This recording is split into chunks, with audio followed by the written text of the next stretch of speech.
Hey guys, welcome back to my YouTube channel, Kayla Sierra, hosted by yours truly. Firstly, I want to start off by saying happy belated New Year. I really wanted to film a video sooner, but being down here in Georgia, I don't know if you guys know, it's been like cold, like freezing cold here, and your girl got a cold.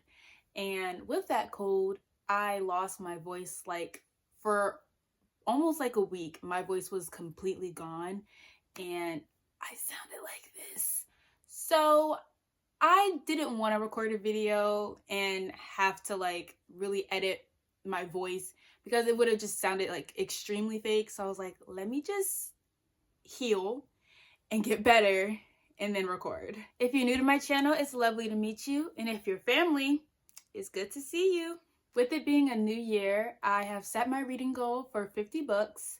Last year, I had it for 35, and it's actually kind of funny. I originally had my reading goal last year for 50 books, but with school and, really trying to dive into my homework and graduation and packing and yada, yada, yada, it wasn't going to happen. I knew it wasn't going to happen, so I changed it to 35, and I hit it exactly. In years prior, I've always exceeded my goal, so it was a little disappointing that I didn't go above 35 books, but that's okay because now we're in 2025, and with my reading goal being 50 books, I really believe I can hit more than that. So with that being said, there's 12 months in a year, right? Everybody? Yes, 12 months in a year. I have to read at least 5 books or more each month just to hit 50 or more. I really think I can do 75 books. I'm gonna do 50 just to kind of give myself like the minimum amount of books. I really think I could hit 75. So like I said, I have to read at least 5 to 6 books every month. And so that brings us to my January TBR. When it comes to TBRs, I never have really like stuck to what I said I was gonna read. It's very much just like whatever I'm in the mood for. So that's also like how a lot of readers, they just get into the groove of reading the same books because it's like, this is what we have and this is what we're familiar with. So all of like the new books kind of get tossed to the side and ignored just a little bit. Like, it's exciting to buy them, but then like to get in to read them, it's always like that adventure of the unknown. So you have to be mentally prepared to read a book you've never read before, because obviously like the emotions, the mystery of it is a whole lot.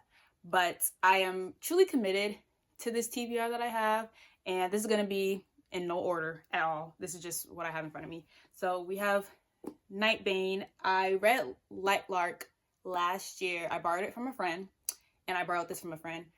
I wasn't totally impressed with Light Lark, but I'm committed to starting series and then actually finishing them. So I was like, okay, I'll read Nightbane. Let's just see how it is. Then we have Good Girl, Bad Blood. I loved A Good Girl's Guide to Murder. And then I liked the show they did on Netflix. I really enjoyed that one. So immediately had to, oh, this was actually a gift for graduation. My friend got it for me. So love that. Then we have Powerless. And as you can see, I've already finished it. I finished it on the 15th. So by the time this video is posted, what that would have been 3 days ago or something like that. Yeah, but I will get more into that later. that's a whole book review for itself. Then we have Crossed. This was also, I don't remember when I got this actually. I'm pretty sure it was a gift because I have a friend who really enjoys this series, and so she got me hooked. I don't know if you guys remember my video that I did about which books I would read again or not, and I had hooked in there. That's a whole other story too. But I'm excited to read Crossed. Like I said, I'm trying to finish these series and everything. So we'll see how that goes. This will be my first like romance. Everything else is more so like mystery and like fantasy wise. And last but not least, or no, this isn't last but not least, I'm sorry. Legendborn, and I also have finished this one. The last book would be Onyx Storm, which I do not have because it does not get released until January 21st. I had that book pre-ordered in May of last year. So I'm very excited. I've been like checking my updates as it gets closer to see when it's gonna get shipped by. And it says the 27th. Part of me is kind of like, do I want to cancel that and just like be at Target and be like, knock knock, as soon as they open and just get one? I don't know. Patience is a virtue, so I might as well just wait at that point. I really am committed to my January TBR. So with all that being said, we're gonna get into our first book review of 2025. The star of today's book review is Legendborn by Tracey Deonn.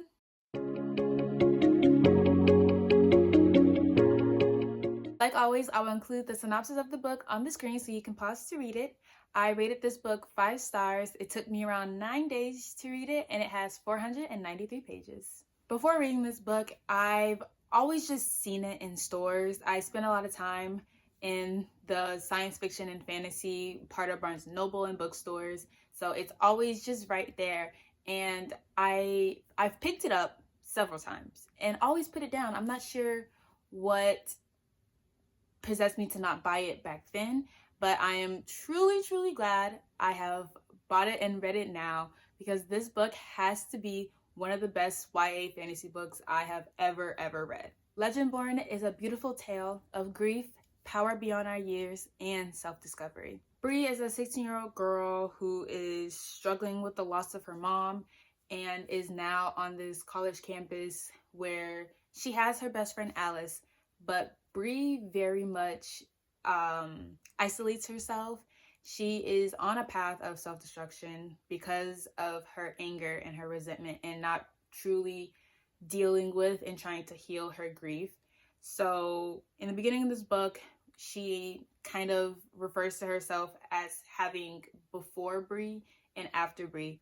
Before Bree is before her mom passed, so who she was before that event happened.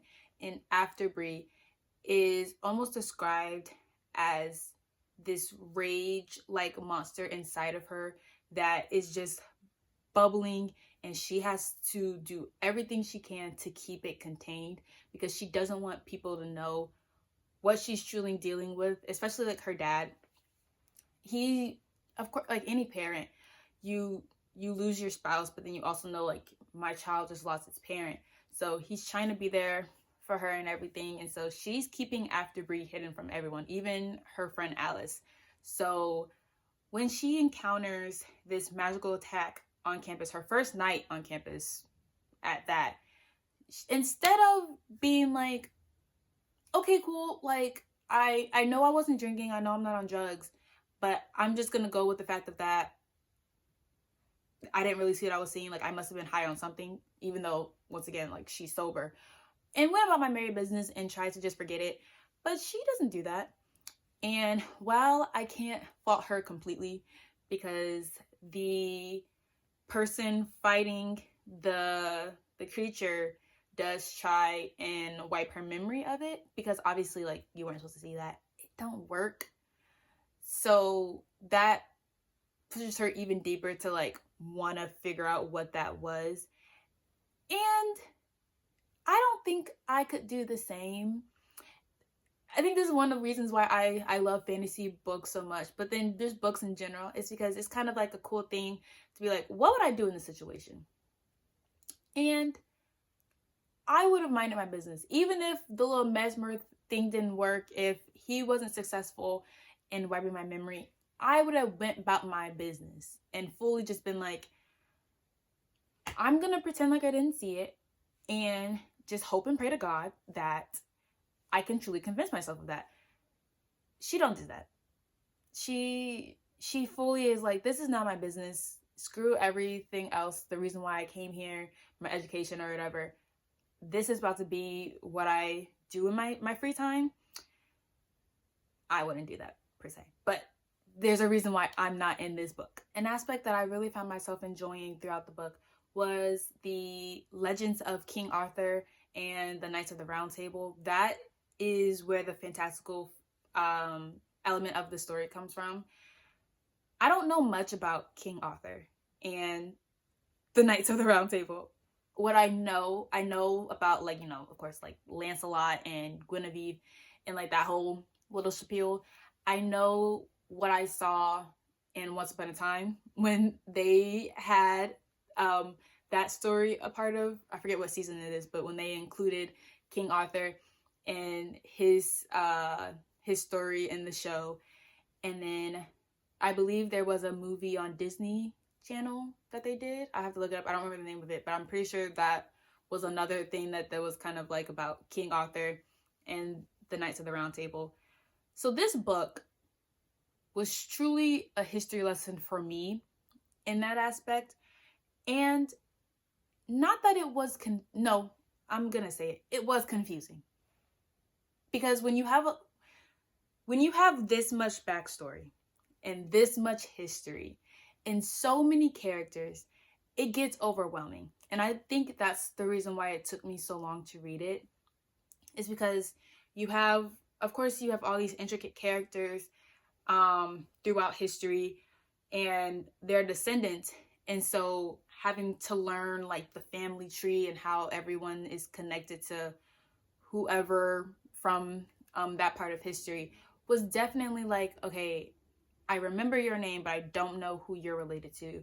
And I don't know who you're supposed to be in that time of history and like what your role is per se.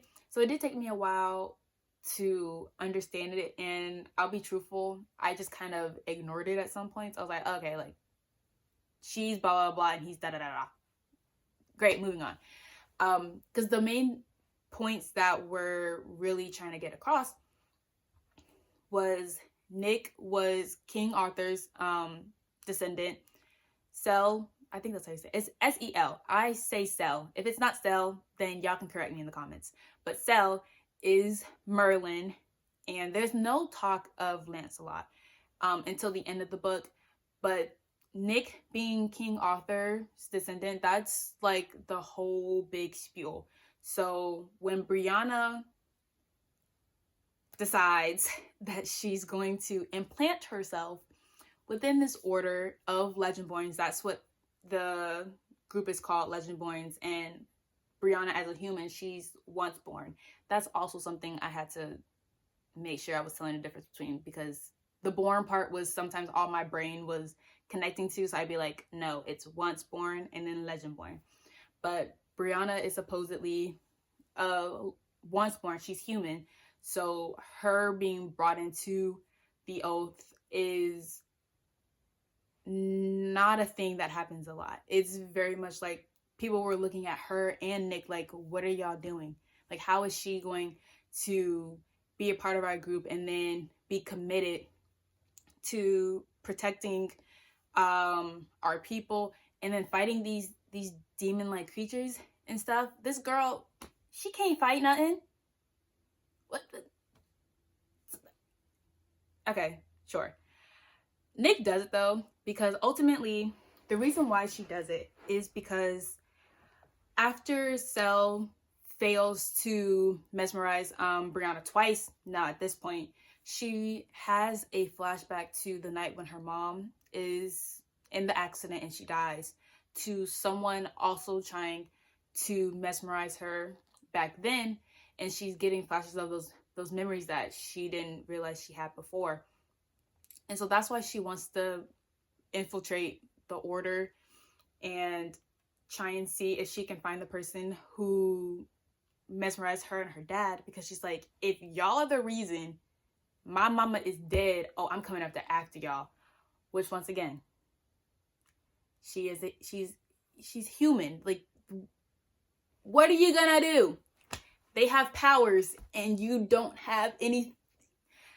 She was a girl on a mission, and I can't fault her for that, because, and I'm getting so kind of like, what's her problem and everything like that, but is a true testament to what unhealed grief and rage will do to you. She was throwing complete caution to the wind. She didn't care, and then she surely didn't care about anybody else. Like, everything like Nick was going through, she started to soften to it, because she's like, dang, like, sure, like, I did this for my own gain, my own good, but I'm actually forcing Nick to do this thing that he was resenting and didn't want no parts of. So she was selfish in that aspect, but she did come to realize, like, I need to take ownership for the fact that I'm not only potentially messing up my life, but I'm also putting this person who I'm genuinely becoming like friends with or friendly with in a situation that he's never really wanted. Tracey Deonn's writing style and eye for a sweet twist is probably one of my other favorite parts of this book. She had me feeling just about every emotion and then some. I love the character development, and you know, I said that it was a little confusing, like understanding who is who and how they were connected to King Arthur and the Knights of the Round Table. But everyone is truly complex. They're deeply torn between their duty to the oath, but then also the truth of like their history.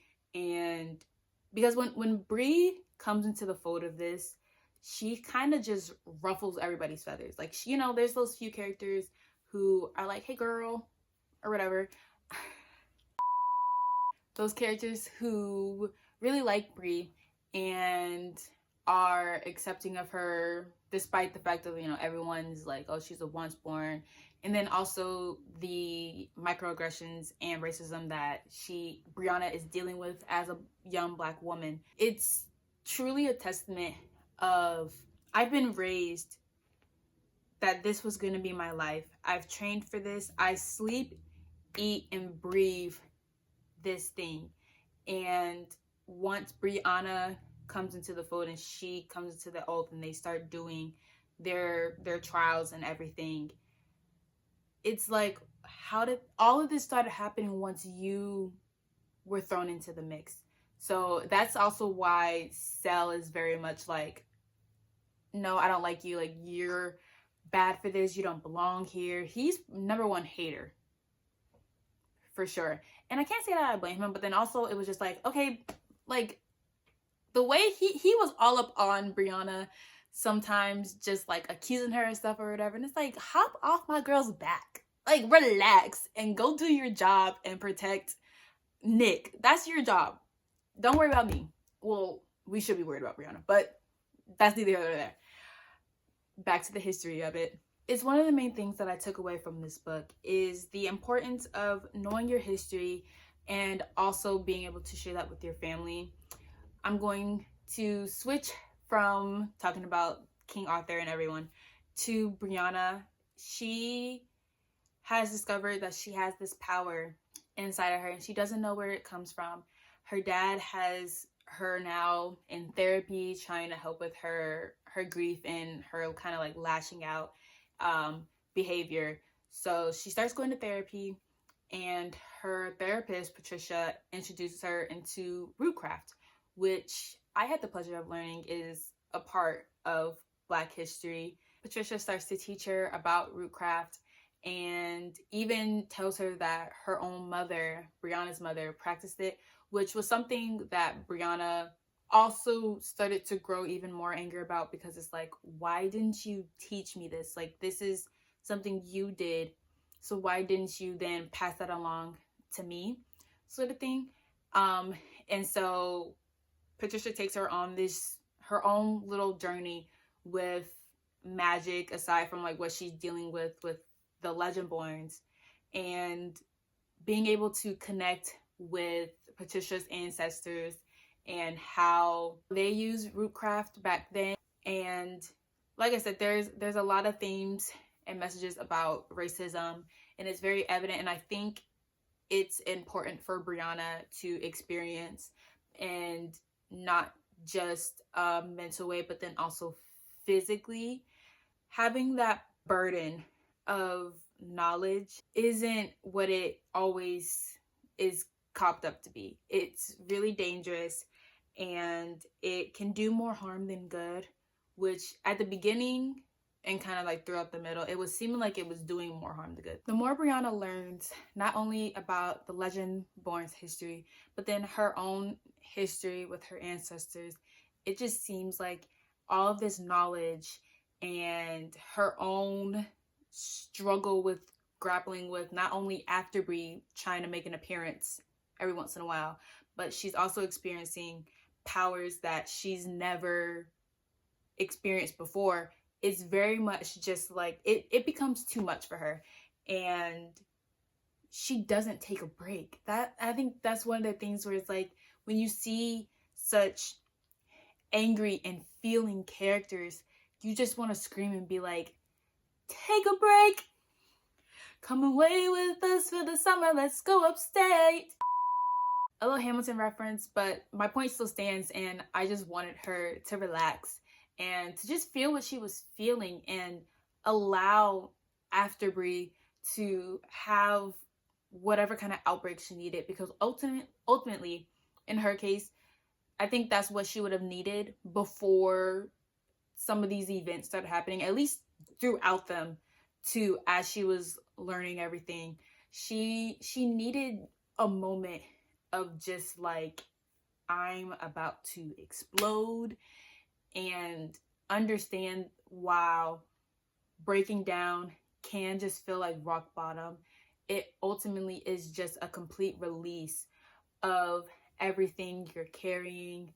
So while it was slow comings, I think her journey with her mental health and coming to the terms of what actually happens to her mom, because she, of course, figures out the truth about the accident and everything, she is able to be like, I was holding on to all this rage, and it was doing me more harm than good, which I was so proud of her for. And I couldn't help but, I mean, as a big sister, but then also having a lot of younger relatives, and me, my friendships too, I always tell the people that I love to not be afraid to express how they feel to me, and to know that I'm a safe space for them to let out whatever they need to let out. And I'm just going to be here when they're done. So while, you know, Brianna had Alice in that aspect, and so Alice was there when she finally needed her, and when Brianna finally was accepting of the fact of like, Alice was there for her. Because of course, while Brianna is diving into the circumstances with the Legendborn, and then also Patricia and this rootcraft stuff, Alice is like, bro, like, we came here together, we're doing this thing together, and you're flaking. Like, you're not the same Brianna you were before this. Like, what's going on with you? And I'll be honest, I was an Alice hater. I think like more than once she told Brianna's dad what was going on. Of course, she didn't know about like the whole Legendborn stuff, but just at least like how Brianna was like acting, and like what was kind of going on when she saw her at certain points, she would tell her dad. And yeah, Alice was just very much giving like goody two shoes, and I wasn't with her, but she came around. We love Alice down now, besides the point. I think that when you're going to learn about your history, there's a certain discernment and sensitivity that comes with it. And Tracey Deonn did a fantastic job in guiding Bree in that, not rushing the process, but then also not taking her through it too slowly, to where it was, and then for us, where it's like, okay, like, you brought up this thing in this chapter, and it's been months before we finally found out like what was the point of learning that one thing. So, and Brianna, while is a little self-destructive and was kind of growing from that, very smart for learning these two magical aspects that were kind of in some ways contradicting each other. She understood the history behind it. She understood how deep both of these things were, and it was like she was just understanding it at some points like that, and I was like, I wasn't getting it. And so being able to watch her throughout the story and understand and like come to terms and be like, oh, you know, connect the dots. So she knew how to use her knowledge to her advantage.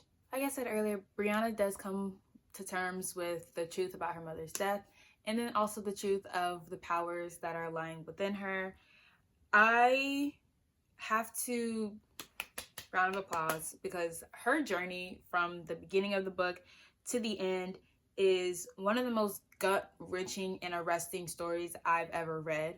I think as a 16-year-old, having to deal with something like that, and obviously, you know, with the magical stuff aside, but having to deal with the racism and learning and also seeing what her ancestors were going through, there's a level of strength that you have to be able to encounter and endure something like that.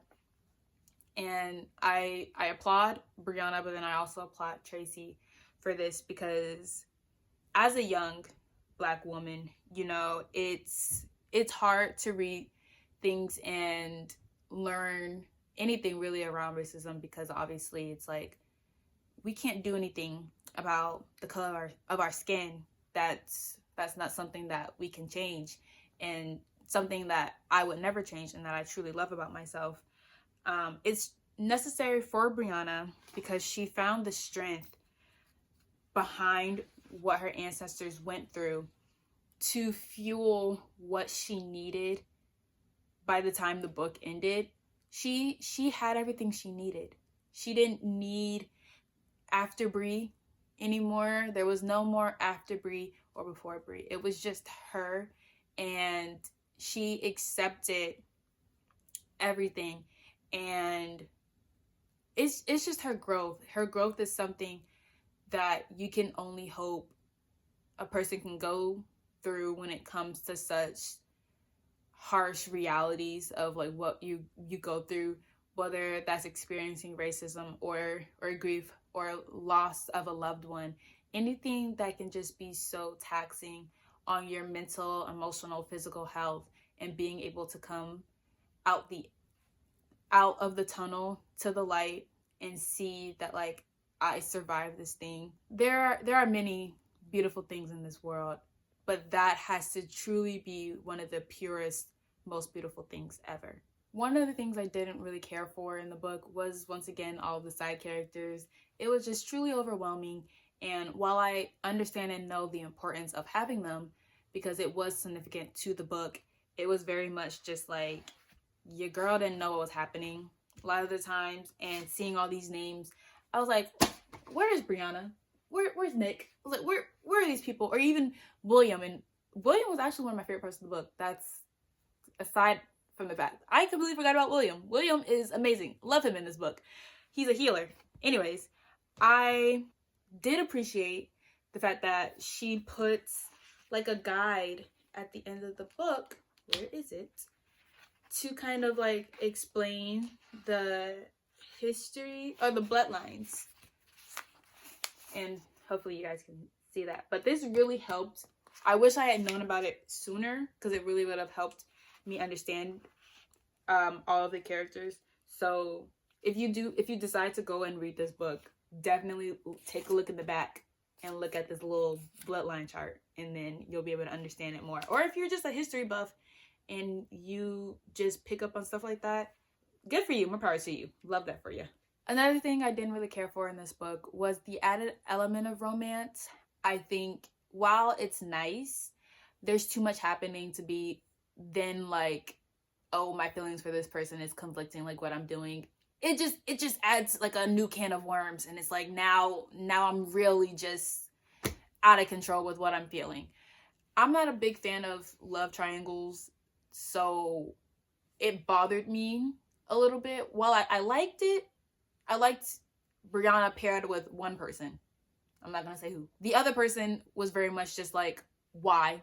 This is only gonna complicate things more, which is why authors do this. This is why they have love triangles, because it's like I'm torn between this person and this person. So let's add on conflicting feelings for these two guys. That's what you need. Overall, this book was a great start to my TBR. I am excited to buy Bloodmarked when I get the chance. And then also the third book of the series, Oathbound, will be out this year on March 4th. So I definitely got to get on the bandwagon and finish so I can be ready for the third book. That's the end of the book review. Let's get into my fan cast for Legendborn. My fan cast for Brianna Matthews is definitely going to be Leah Jeffries. She's 15 years old. She is playing her role and Percy Jackson on Disney Plus. And so I just think the physical descriptions, but then also Leah Jeffries, her acting is beyond her years. So definitely, if there's ever a movie made about, or even a TV show for Legendborn, I would definitely stand 10 toes behind Leah Jeffries playing Brianna. And ironically enough, my fan cast for Nick would have to be Walker Scobell. Walker and Leah have history with acting together already, of course, in Percy Jackson, and I just love their chemistry and their friendship. So I believe that they would take so much care and play Nick and Brianna better than anyone else could, honestly. And just like that, we are at the end of today's video. Thank you guys so much for watching. If you guys want to know more about Tracey Deonn, I will include her website link in the bio below. Don't forget to like, comment, and subscribe to my channel, and share this with all your friends. I have been Kayla Sierra, and I will see you in the next video. Bye!